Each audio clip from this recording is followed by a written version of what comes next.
I guess last week they canceled our classes because of the haze. This week they opted to run classes here, even though all the schools are not meeting up there. So it's there. I was talking to my wife about that this morning. It really doesn't make any difference. What would you guys be doing if there was no class, right? You'd be in the hostels out there, and you'd still be breathing the same air. You know, the main thing is I wouldn't be out playing football today with this air. But it looks better than Sunday or Saturday was the day that was really bad, wasn't it? Yeah. Saturday was horrible. Okay, I'm going to switch gears here a little bit, and I'm going to spend probably the best part of the hour time today just kind of reviewing a little bit of C from the standpoint of an embedded system. Right there. I'm going to go through a couple sets of slides on this subject here. Right there. Right here. So this is the Silicon Labs that they're out of the book. It's really a fairly poor, and I'm not criticizing the book, but the chapter on the main author of the textbook really does not use C very much. I can tell is more of a assembly language type programmer, and is more of an educator. So I can tell that she's not a C person. Someone else wrote the chapter. It's a fairly light introduction to C there. So I'm going to go through these slides, and I'm going to kind of go through it in a little bit more detail there. The amount of C we're going to use this semester is very, very small in terms of the complexity of our code. I realize that everybody had a C course already on Microsoft Visual Studio. Things are a little different when you're writing embedded systems. Come on in. So, but we're going to kind of go through the process here a little bit. It's not much different than what we've been doing with assembly language as far as things go there, but we have to do a few other things that are a little different. I'm not going to, then I'm going to go through and hopefully do an example. I didn't really write one up, but we'll go through it and write one as we go through that there. So, assembly language and assembler, the code process is the same right there. We write assembly language right there, and it goes through the assembler that creates, come on in. I don't feel so bad about being 5 minutes late. Actually, I had things mixed up. I had another class that I wanted to schedule in a lab that normally doesn't meet in a lab there. So, as a matter of fact, I have to look at my schedule because that's my digital there a little bit because they've got me scheduled for a lab in MPL2. Oh, hold on. Oh, okay, yeah, that's the problem is that's the microprocessor class scheduled in MPL2 tonight. Okay, got there. It's my digital course meet. Oh, that means Thursday morning. And okay, Thursday morning is when that there. Okay, no wonder I'm confused that there. All right. Okay, going back to what I was saying here, what we did last time in last semester, those who are that there, we wrote assembly language. It went through the assembler. The code that the assembler generates, the object code, is one-to-one to the assembly language code. In other words, there's no choice for the assembler to make. It's going to write the code the same way every time. Right there. It doesn't matter. The compiler actually takes and it interprets your assembly language code that there and generates the object code. This creates some problems. You probably won't run into them that there, but different compilers will generate different object code from the same C code. So it's kind of like, how many people use a GPS? Now, everybody in this room does. I know some of you are back there not paying attention, but how many people use a GPS? Right there. The most popular one here is what? Waze? Waze. Okay, I tend to use Google Maps that there. I prefer that, the interface over Waze that there. But regardless, I've also got a Garmin, which was one of the earlier ones. You know, that's a dedicated GPS system that there. My ex-wife was here last week or the week before, and she was using Apple Maps or whatever that there. You know, that there. But even the same GPS, depending on its mood, will route you different ways each time, right? That there. Same thing with a C compiler. It will generate different assembly language code from the same C code at different times. You change one thing and it's going to tell the compiler to completely change the assembly language code. Because what actually our compiler is going to do is it's going to generate the object code, but we can also see the assembly language code generated right there. And that is because the object code is a one-to-one translation from the assembly language. So if you have the object code, you could go back and use what's called a disassembler and get the assembly code back. Right there. It's one-to-one right there. So if I have a piece of assembly code, I run through an assembler, I'm going to get the same object code every time. If I've got a piece of object code, I can go back and get the original assembly code every time. It's very straightforward. But if I've got object code and I want to get the original C code, I can't do that. Because it's up, the compiler could do it different. There are different quality of C compilers out there. There's open source C compilers that are free for the 8051. We happen to be using one of the better ones, and that's the one put out by a company called Kyle. Kyle is a company out of Michigan in the U.S. that designs compilers, and they've been designing compilers for the C compilers for the 8051 for the last 40 years, roughly. They've been around a long time. The commercial C compiler for the 8051, if you were to buy it, is about 10,000 ranks, maybe 12,000 ranks with today's exchange. It's very expensive. What we're using is the free one that's given to us by Silicon Labs that they've contracted with Kyle, and it's got some limitations. We can't do everything with it. For a second semester course on microcontrollers, it's more than adequate. We're limited to like 4K of code size.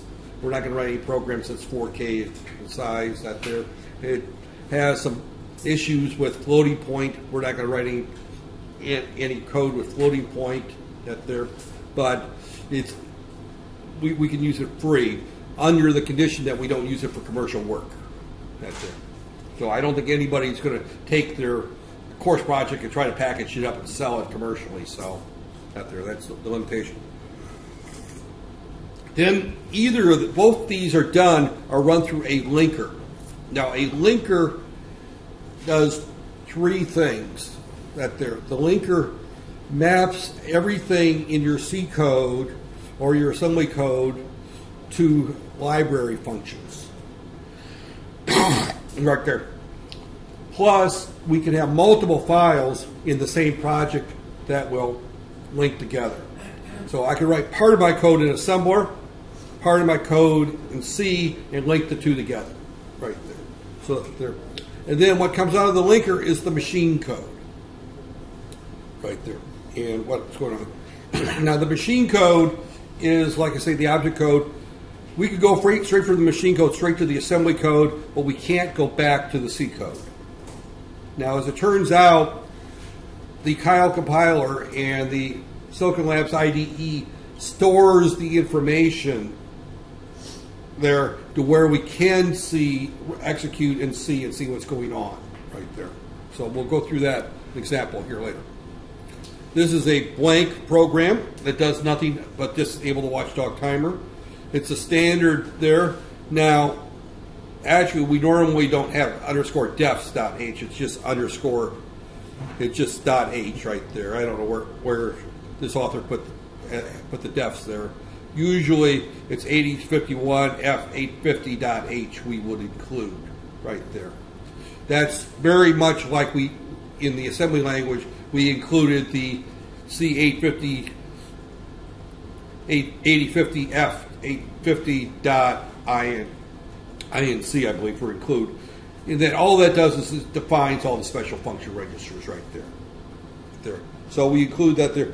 If you're writing code for a desktop computer, normally you would include things like standard I/O.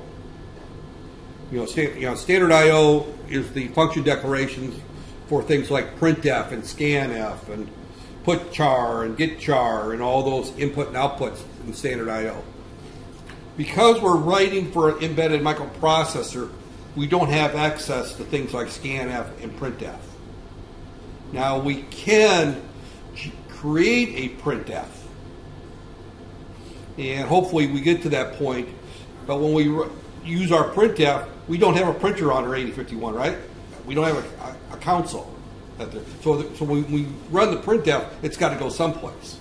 And we'll interface a LCD display, and we'll write the code that whenever we do a printf, it shows up on the LCD display. So we can use printf, but we have to interface it to hardware. When you're on a desktop system, you don't have to do that. Those libraries have already been written. Microsoft has very kindly, in their development of the Visual Studio, whatever version you use, 2013, I think you used Visual Studio 2015 is out now.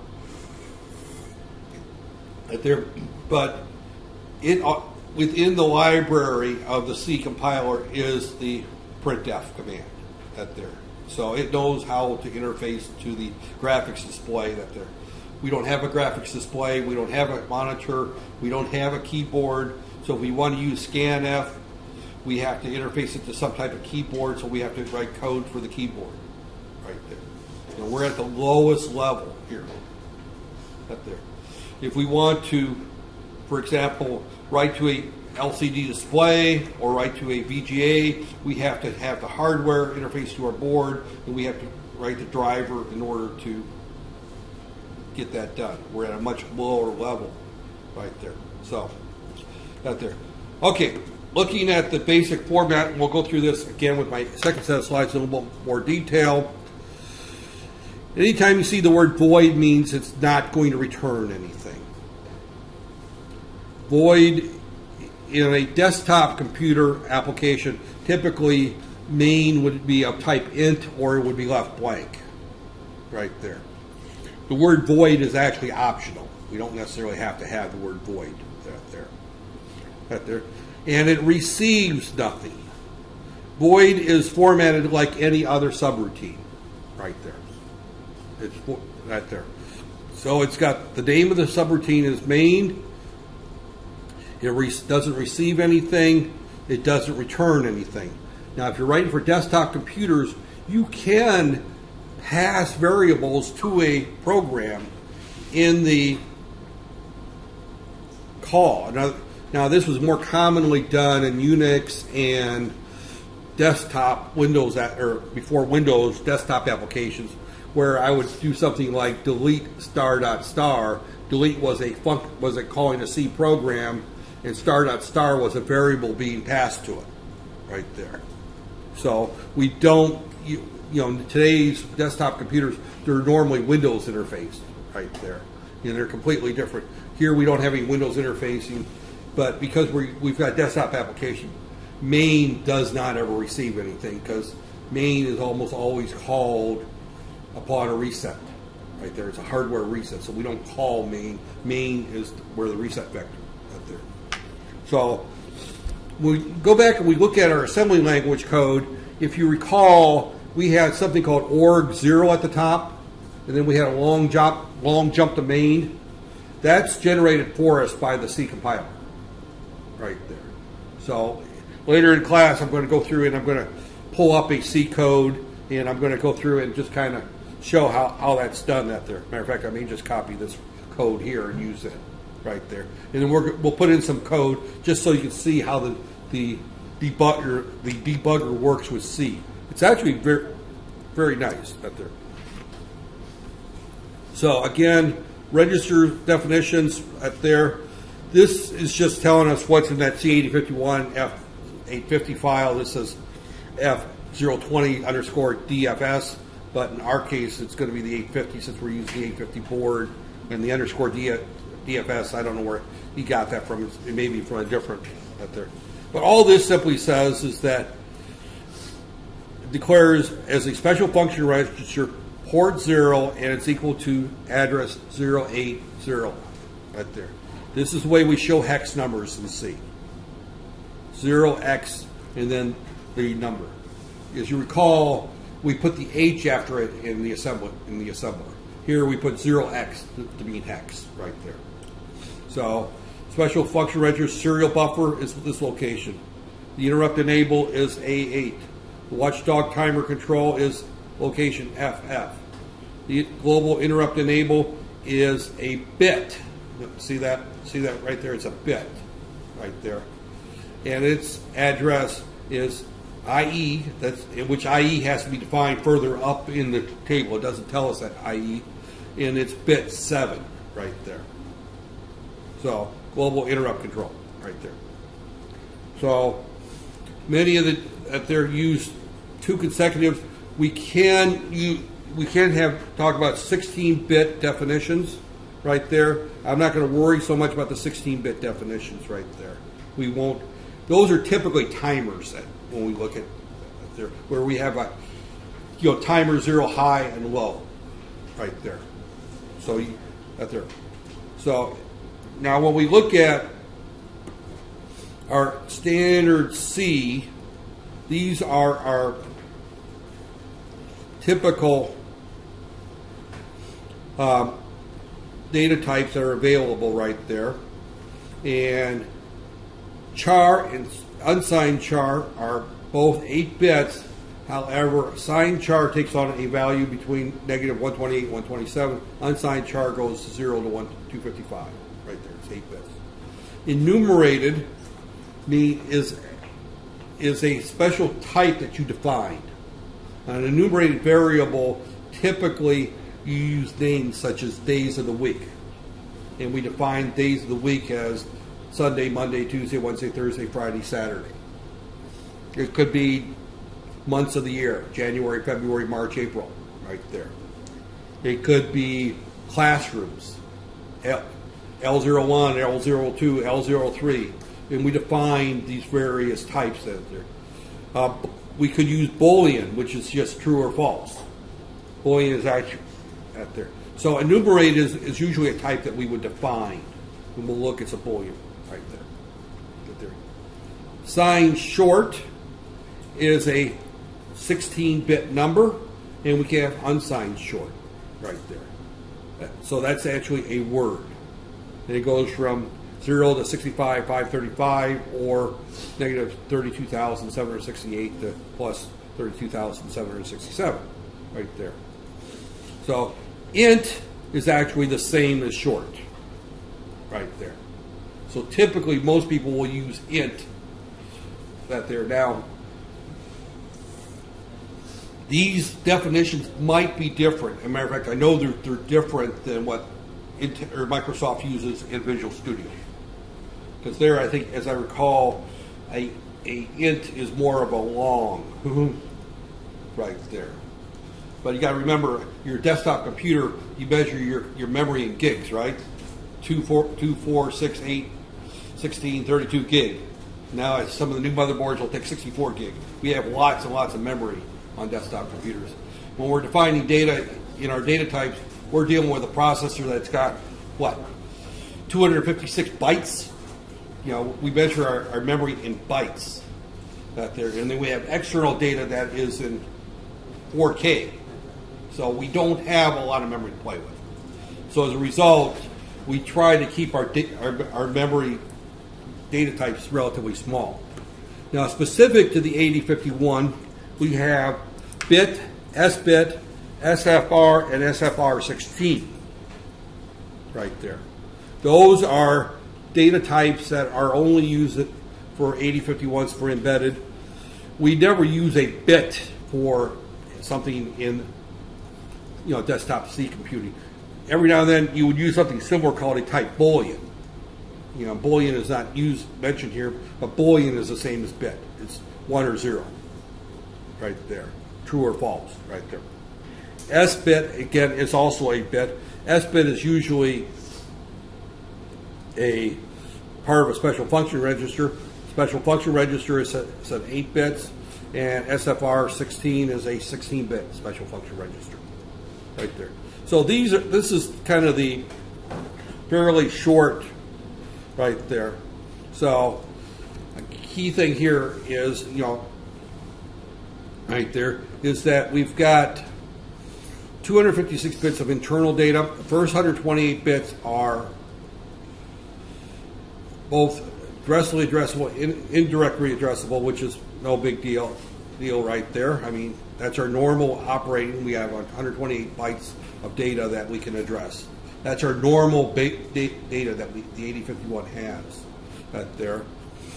We have another 128 bytes of data that is actually our special function registers.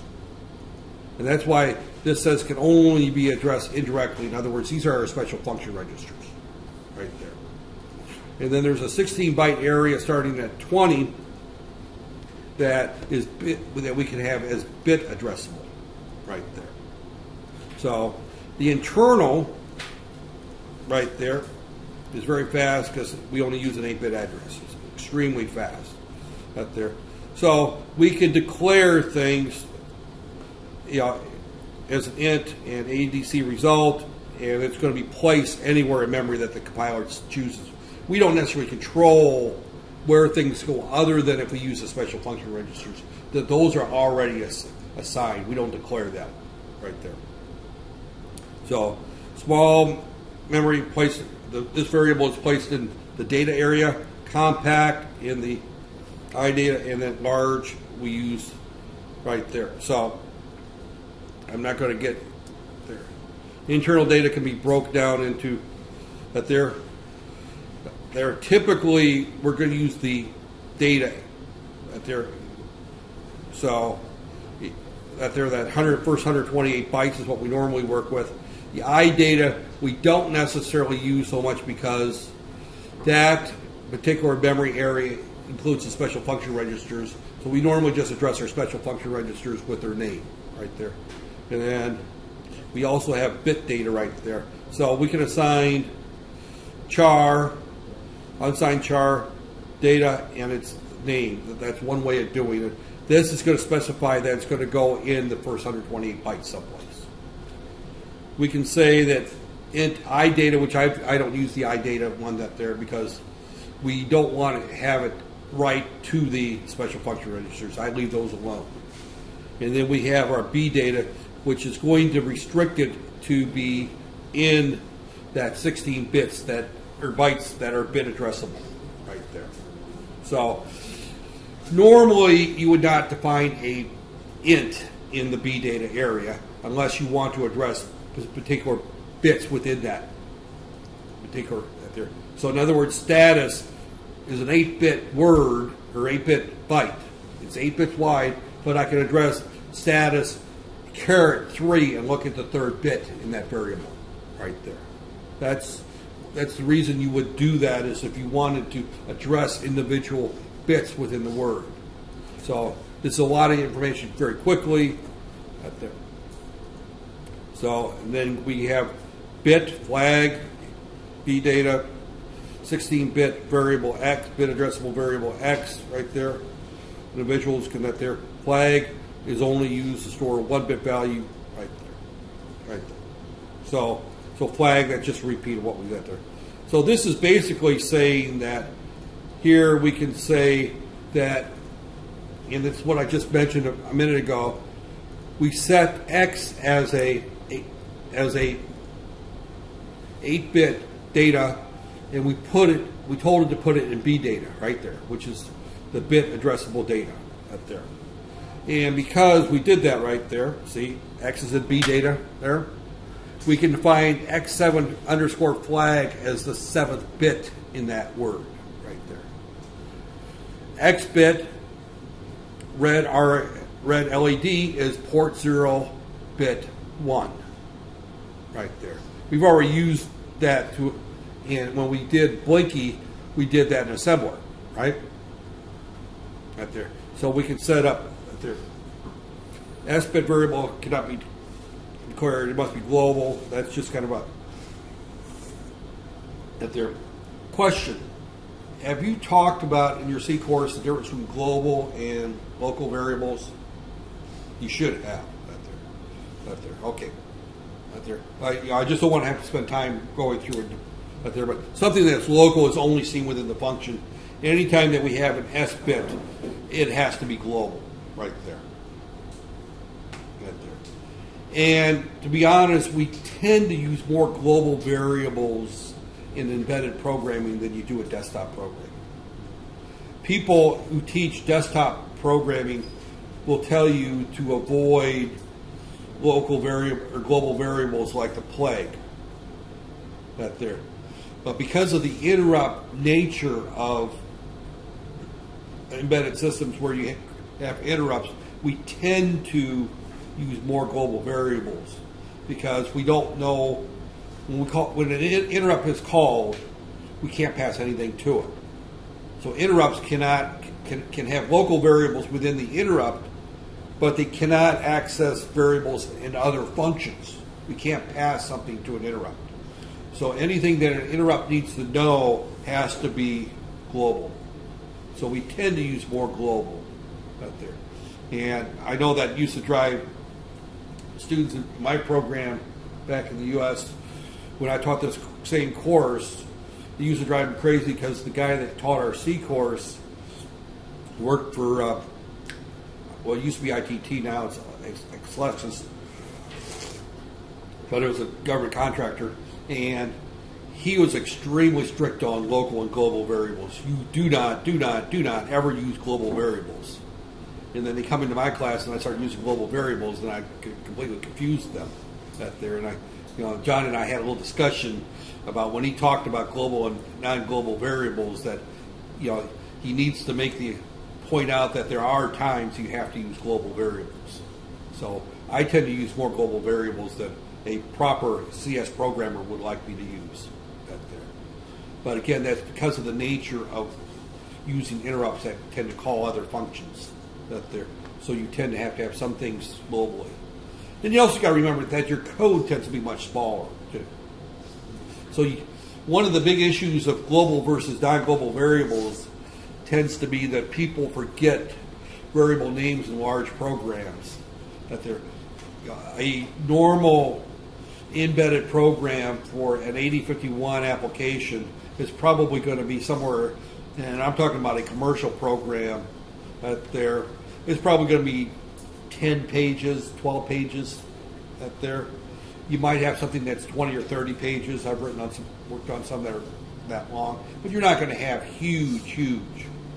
When you talk about a desktop application, for example, Word, the Microsoft who wrote Word for Office, right there.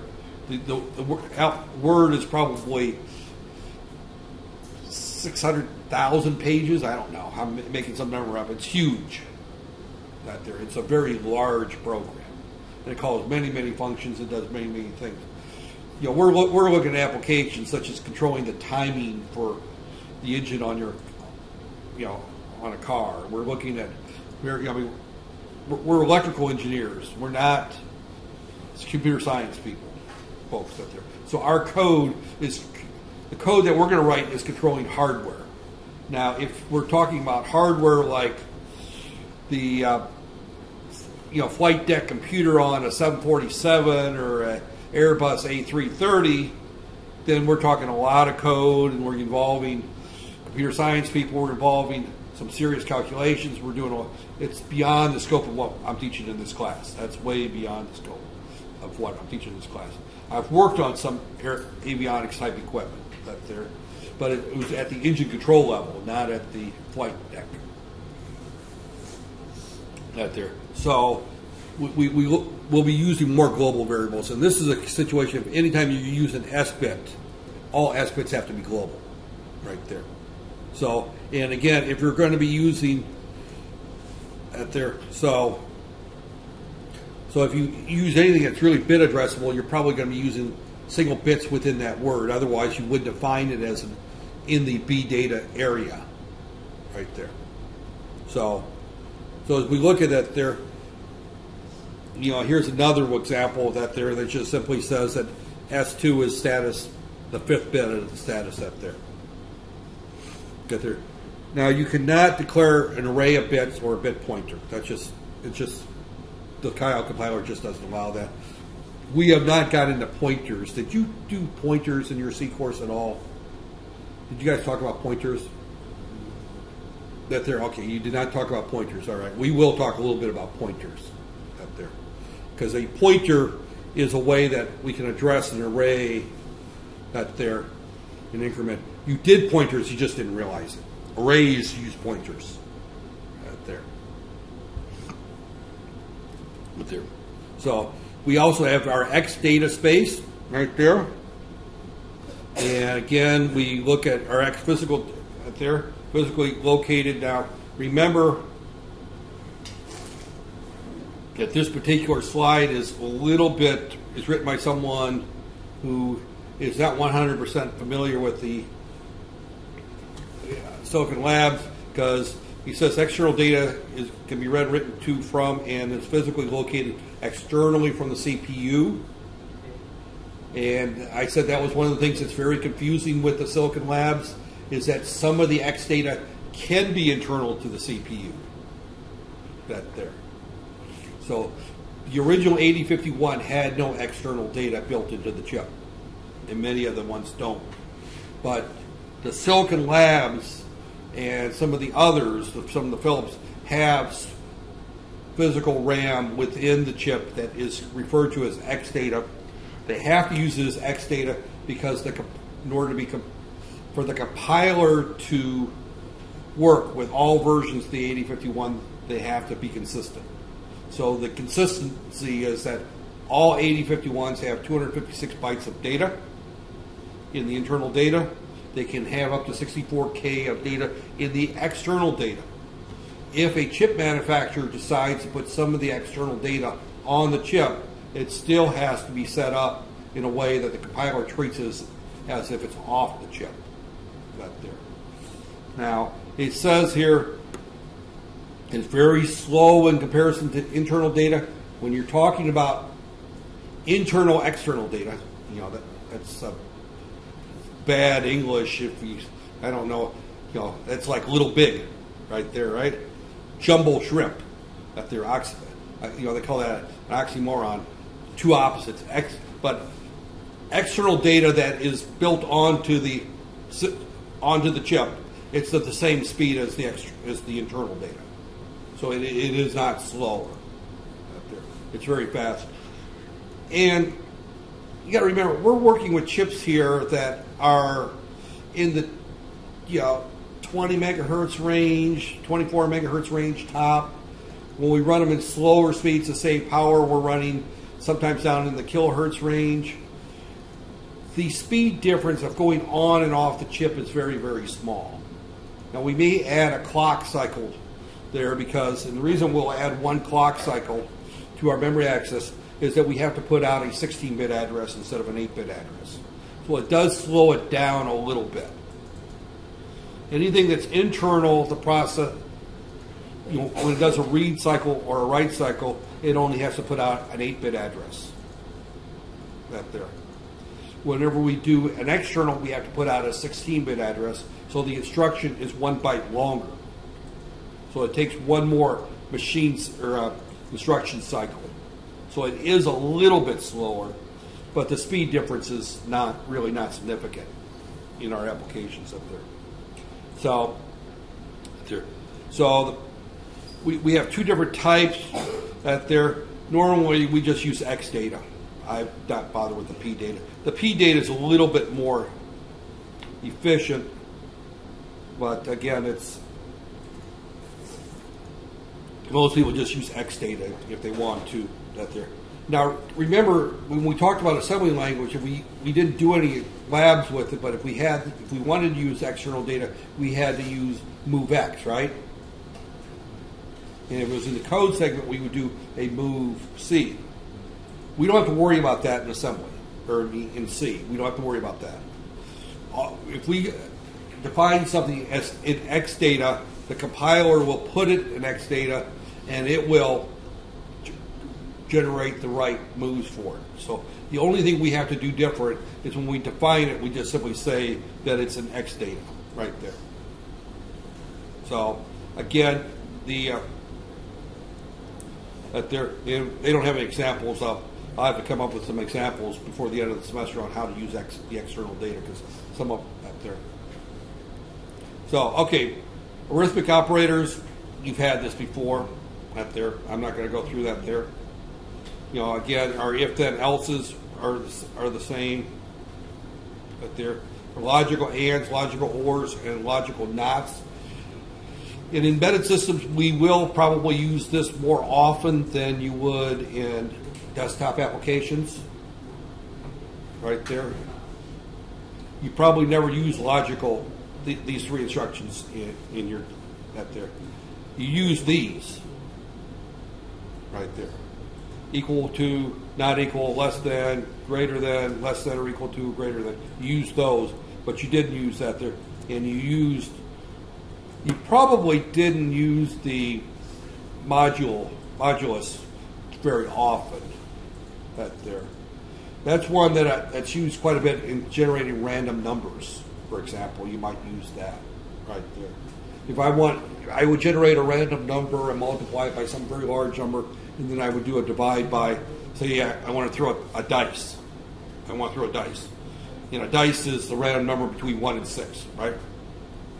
So I would do a modulus 6 right there, and that would give, or not modulus 6 or 7, I can't remember. It'd be modulus 6. That'd give me, and then I'd add 1 to it. That would give me a random number between 0 and 5, and then I would add 1 to it to give me a number between 1 and 6. And that would be the throw of 1 dice right there. And I would use a random number generator. And most random number generators are just based on whatever the system block is right there.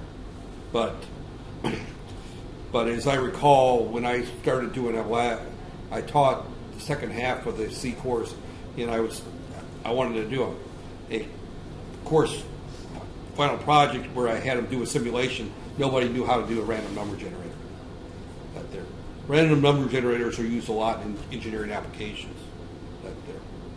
Because most events we can treat as somewhat random. That there. So, okay. That there.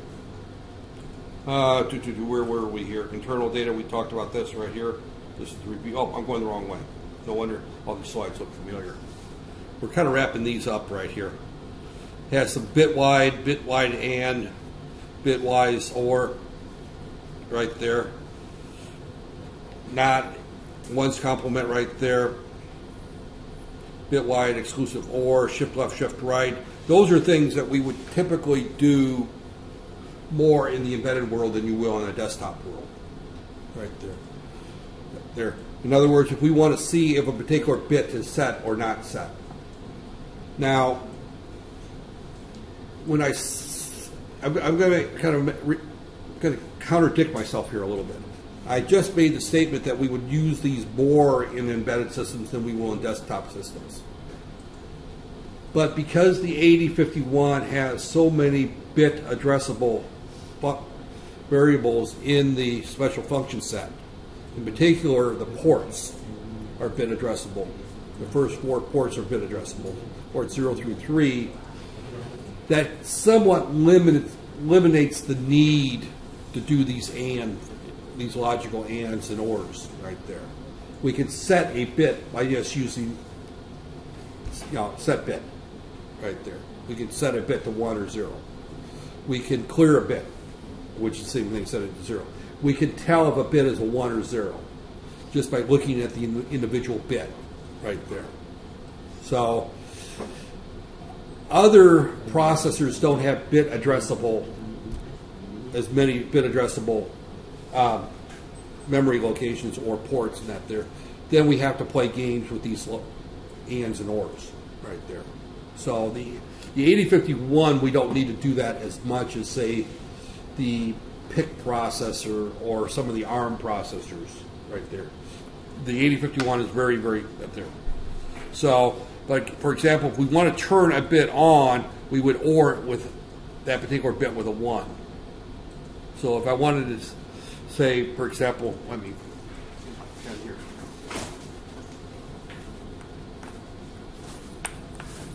Right there.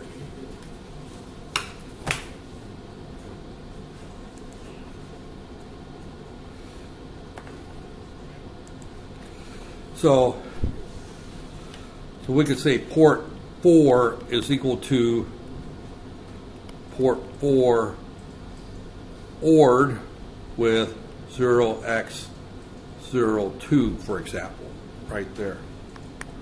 That would set port 01 high, right there.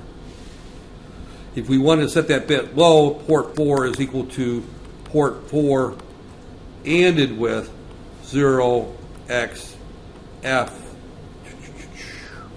I think we'll say D right there. Right there. You know, and that would set that. What I'm trying to do is 11111101. I would want to AND it with that, and that would force this bit to be low right there. But because if this was in our lower, if it was port, I could say port 1 caret 2 is equal to 1, for example. I don't need to play games with the, because this is bit addressable. But in this particular case, port 4 is not bit addressable, so I have to do this stuff to turn it off, turn that LED on and off. It's on port 1, right there, on that port. So we can toggle by using an exclusive OR with a 1, right there. The exclusive OR is the not that there. So in other words, port 4 equals port 4 caret 0x02, right there. That's the same thing as just toggle. In the assembly language, we use that complement port 1.3, for example. That was the assembly language command that did the same thing, right there. So again, as long as we're dealing with ports that are bit addressable, we don't have to use those. But some of the upper end ports on say the F020, you know, the education board for the F020 puts one of the LEDs on port 5, for example, or bit. And port 5 is not bit addressable at there. So you have to play these games with port 5 at there. So again, we can check that there. And again, we would do the ANDs to set and clear. So we would AND it with a 0 to clear it, or with a 1, or we're testing it here exactly. We AND it with that there. We do an AND right there in that setup that there. Check it. So we just do an AND with everything 0 but 1 right there. This is the mask right there. That stays the same. This is our variable that we're checking, and what we're looking to see is that a 1 right there. So we do an AND in order to check that right there. Again, we don't do that much with this processor. The reason we don't have to do it much with that processor, we have commands such as jump 0, jump not 0, that there, but we can look at individual bits directly right there. So we could do if port 0.2 equal 0, do something right there, right there. We don't have to run this through a mask right there. Right there. So, but again, this is the way we would run it through the mask right there. Now, you could do it that way. I mean, there's nothing wrong with doing that. If we want to check a particular bit in a bit address or in a non-bit addressable location, this is how you do it if it's not bit addressable. Right there. Shift-wise, if we want to do a shift register, right there, I'm not going to get much into that. There are applications. I've used shift registers right there, but they just shift the data left or right. Commonly used if you want to, for example, shift data out a serial port. such as writing to a serial LCD, for example. Those are typically, those are serial, so we would do a shift register, do a shift one bit at a time out, right there, to write that out to the port. Right there. So in other words, we're shifting it. Let's say we want to shift it this direction here. This bit gets written to the port, and then we shift it, then we send this bit out, and we just do it one bit at a time. Then we reload it and we shift it out there. That's a way of shifting data in and out. We load it parallel, and then we shift it out one bit at a time, right there. Or we read it in, right there. Now, serial ports do that for us automatically. And since it's got a UART built in, it does it automatically. And again, this is our, just showing how it's worked. This again, this is just our, you should have seen this before, these operators here, there, all they do is it's just a shorthand way of writing it there. And we can also do that with our AND, bitwise AND, there. So in other words, if I wanted to set, for example, this is a 16-bit there, but if I want to set a particular bit, I said port 4 or equal 0x02 right there. Before I wrote port 4 is equal to port 4 or 0x002 right there. That's what I wrote before, and this is just another way of writing it. Right there. Just another way of writing it. So again, there's an example right there. Where you right there. That's setting the bit 4 is the third bit, right? Or 2 ports. 0, 0, 1. So it's bit 2 right there, yeah. Right there, that's bit 2. So we're setting this bit and these over here. So it's actually bit 7 is what is the bit we're writing to right there. We're setting bit 7, or being bit 6. Excuse me, bit 6. This is 7.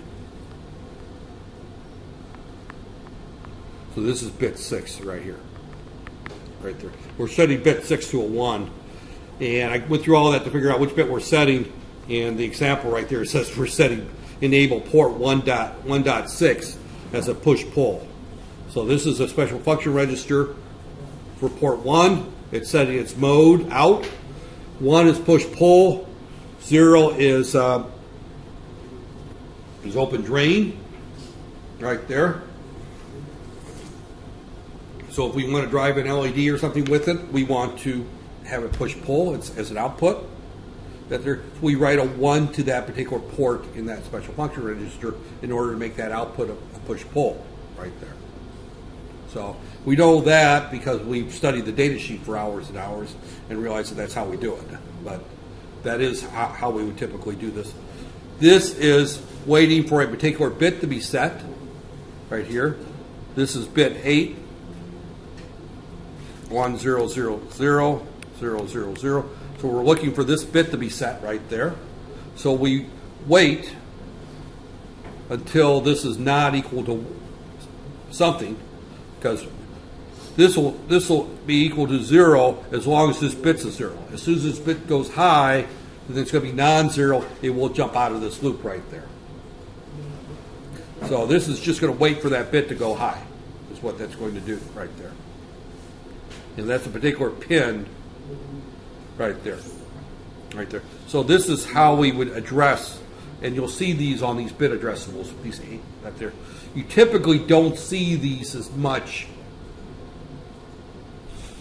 in desktop programming. Here you will see these more because we're at doing some of the setup. Those aren't bit addressable, so we will be using them. But this is the most common thing that we're going to be doing is the AND right here, and this here again. This is an AND what right there. This is the clear. This is the set right there, and this is the toggle right there. is what those three do. And that is that for this slide. We got some time here. Got plenty of time here because I got there. Let me just kind of go through here and let me plug in a board and let's see if we can get. I did not write any labs for this, but let's see if we can just go through some quick examples here off the top of my head. I've done a few of these. Oh, got there. So.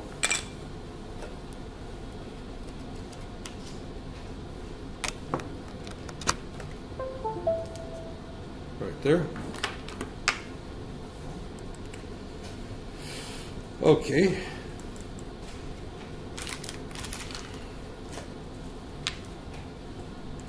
Now let's just go ahead and open up.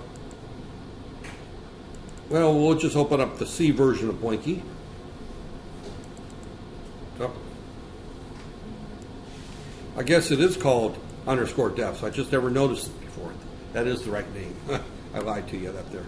But you see, that's our header file. That all it does is just define all of our special function registers right there. Open Blinky assembly to include file, source file. Okay. Now I just brought this one up just simply. There we may have done this. This is the one that uses the timer. And I'm going to just declare a few variables ahead of that, just simply to show a few things real quick here.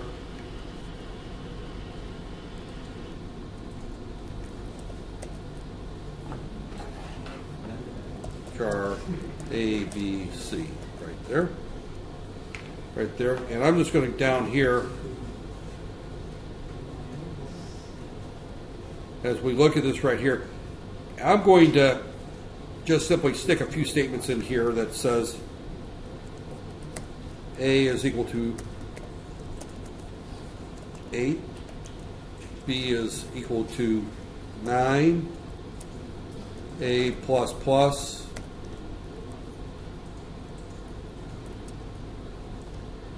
B plus plus, for C equal 0, C less than 10,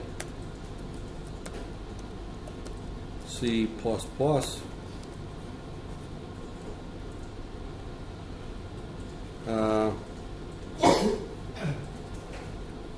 B equals 2 times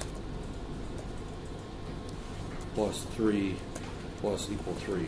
We'll just do something simple like that right there.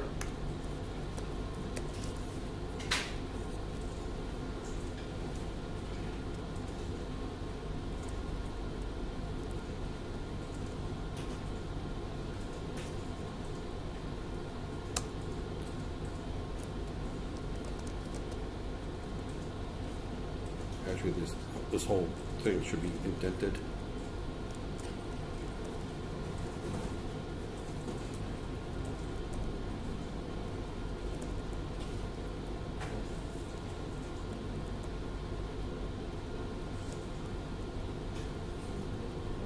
Okay, hopefully I didn't break it. One error. Near where?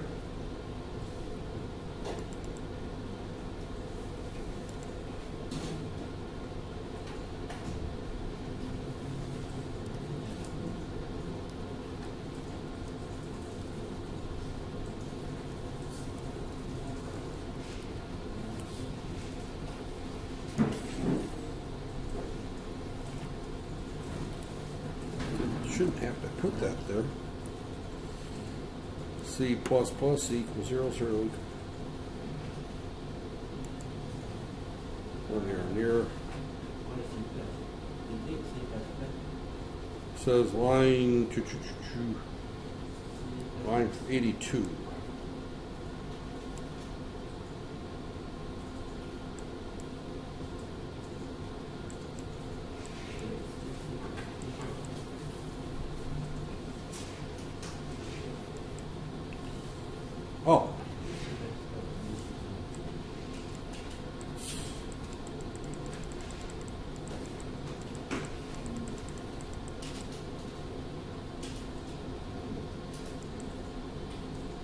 Okay, am I doing something wrong?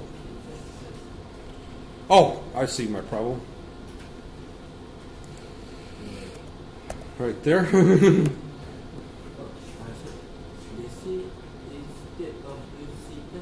What's that? The command for the C one. The C plus or the C? Let's see. Oh, that should be C++. Right there. That could be multiple errors I'm getting right there. Okay, that solved it. Right there. The comma was one error, but the C+, the second, missing the second plus is definitely one.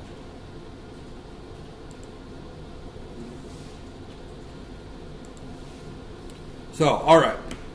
So as I go through this here, what I'm going to do is I'm going to just kind of single step through this code so you can see what's going on. And same thing as I've done before, I'm going to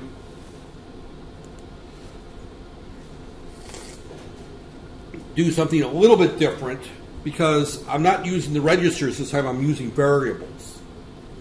So I need to set up view, and I want to set up a watch value here.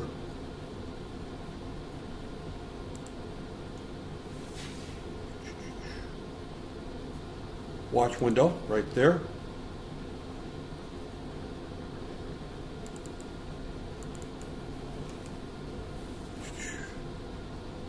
Add to watch default.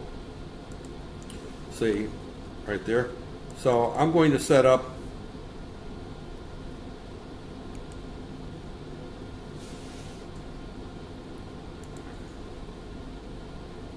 right there.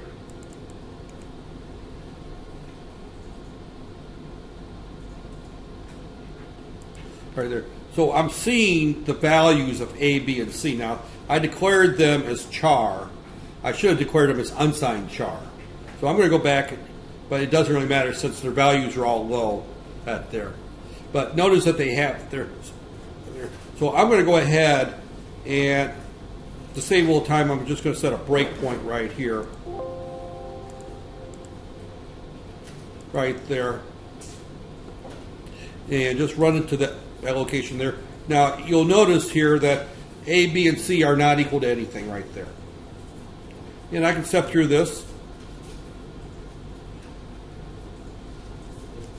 A is now equal to 9. B should be equal to 10. Oh, somehow it what? Well, it skipped the instruction right there.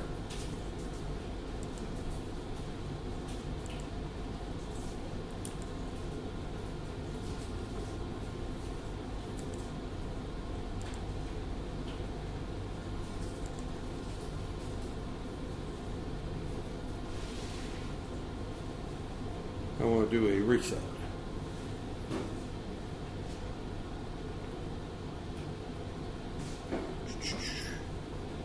Reset. Okay.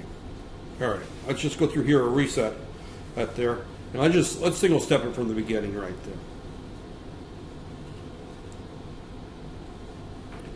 there. Right there. If I single step it from the beginning, right there. Now see, it's not showing me over here where I'm at on my code because it's executing things out there. But once we get into our code, we'll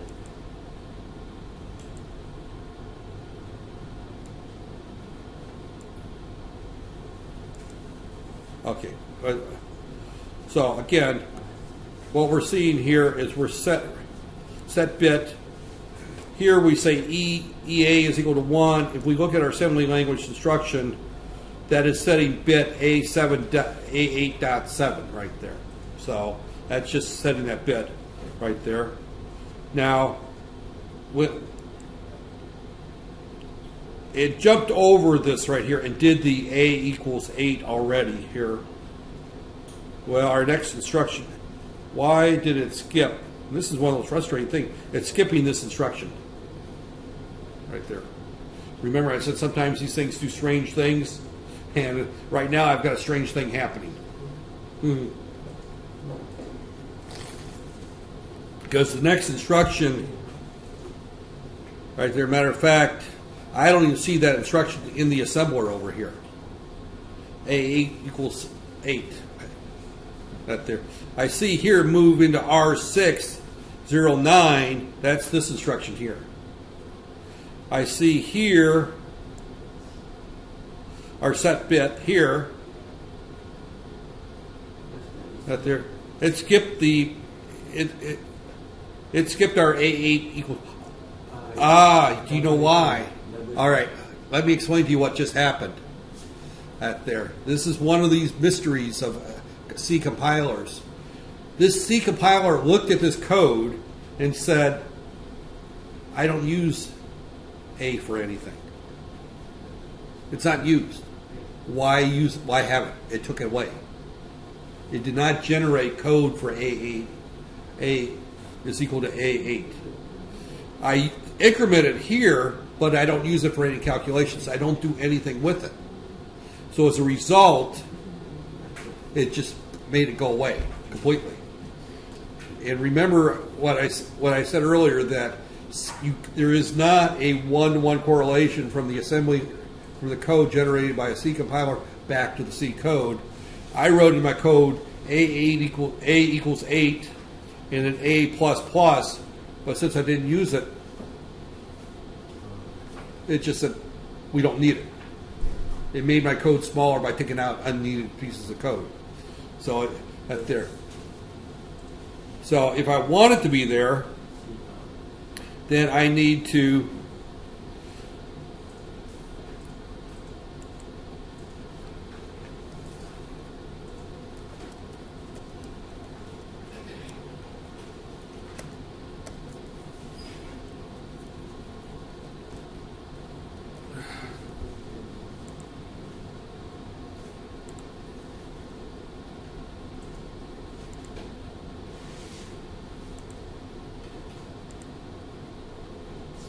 now, if you look over here, it put it back in. As I said, I didn't do this example, but as it turned out, this example showed exactly what I made the comment that sometimes the C compiler does things you don't expect it to do. And I could see, looking at the assembly language code, that instruction was completely taken out. That's why it was jumping over the instruction. It wasn't in the code. That there. So as I go through and single step through it here, we'll see here that A now equals 8 right there. Right there. Also, if I look at the assembly language right here, we can also see that R7 is being used for A. I didn't tell it to use R7, but it decided that R7 is a good place to use for A right there. So it just placed A there in R7. That there. And I can just single step through here. B is now equal to 9. I increment A, it's now 9. I increment B, it's now 10. C is going to be equal to 0. Right there. And see, now it's running code in the assembly language over here that I'm not seeing over here, because it generated this long jump over here, these jumps over here. In a minute, I'll get back to see. Oh, it's doing the timer thing. I need to.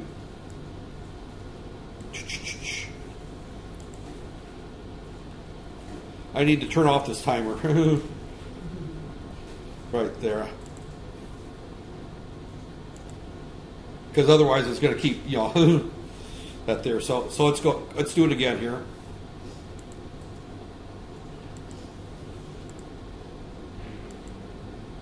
So we're seeing A8 that there. We're seeing that there. We see the increments right there. We see C. We moved into R5. The value R5 gets moved into the value right there. We're going to increment R5, which is C, or B right there.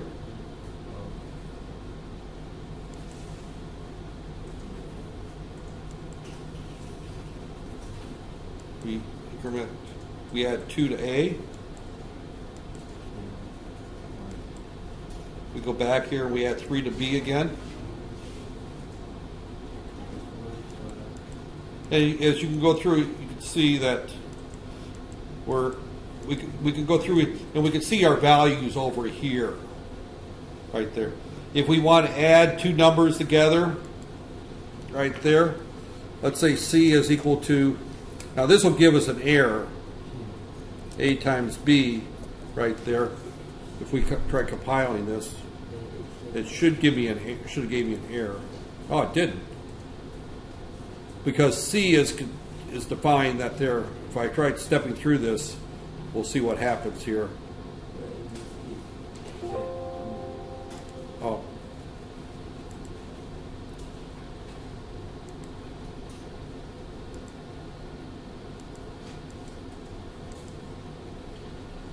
And C, notice C did not work out right. And the reason is the C is a char. I need to make C an int in order for this to work, that to work.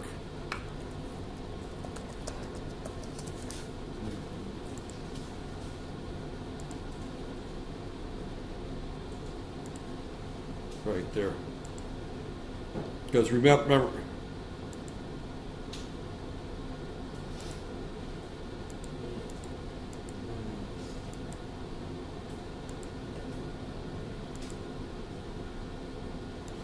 oh, it's going through all the, it's running the assembly language to do the multiplication. You see, I'm seeing that. See, I just multiplied A times B there. Now I'm going to do the exchange.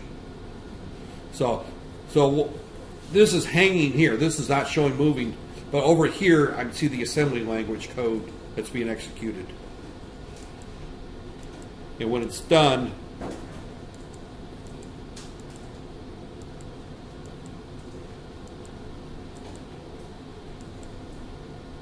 that there, and my value C did not change. That's, and the reason it didn't change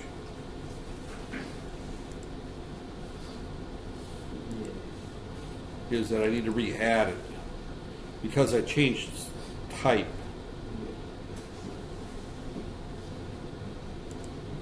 Right there.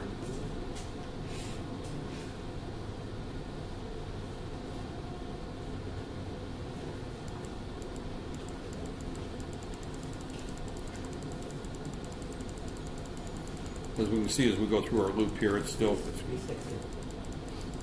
right there. Let's just do a reset. Yeah, I heard someone suggest a reset. That way we didn't have to go through and step through everything.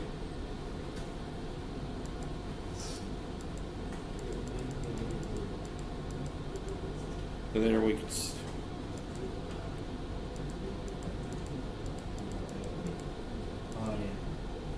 Yeah, see, there's our 72 there, right there. So you can see how much easier a multiplication is. I think some of you remember when we did a multiplication in the assembly language class, what a pain in the neck it is, right? So, and again, we could go back through here and we could declare these as ints and declare this as a long.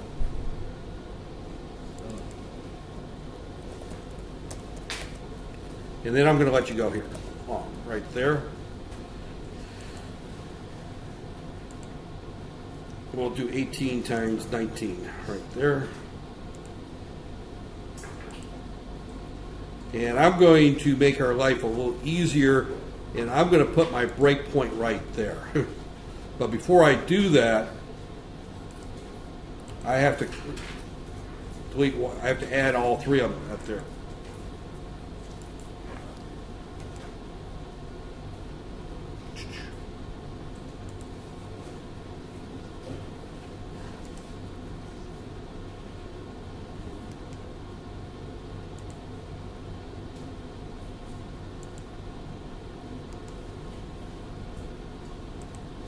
Right there. And we can see there that I just ran it to that point and stopped it, that I've got 18 and 19, and the result is 342. If you remember, those who took microprocessors from me last term or in the short semester, what a pain it was to do a multiplying two 8-bit numbers, right? 16-bit numbers. Remember, that took about a whole page of code. It was a major pain. Here, I think you can see the beauty of using C if you're going to do anything like there. So, with that said, I'm going to stop at this point. I hope to, that's about my normal hour and 15 minutes at there, so hour and 10 minutes. There, I ran about the same normal time. I hope to have some type of lab set up here where we'll do something very similar at there. But key thing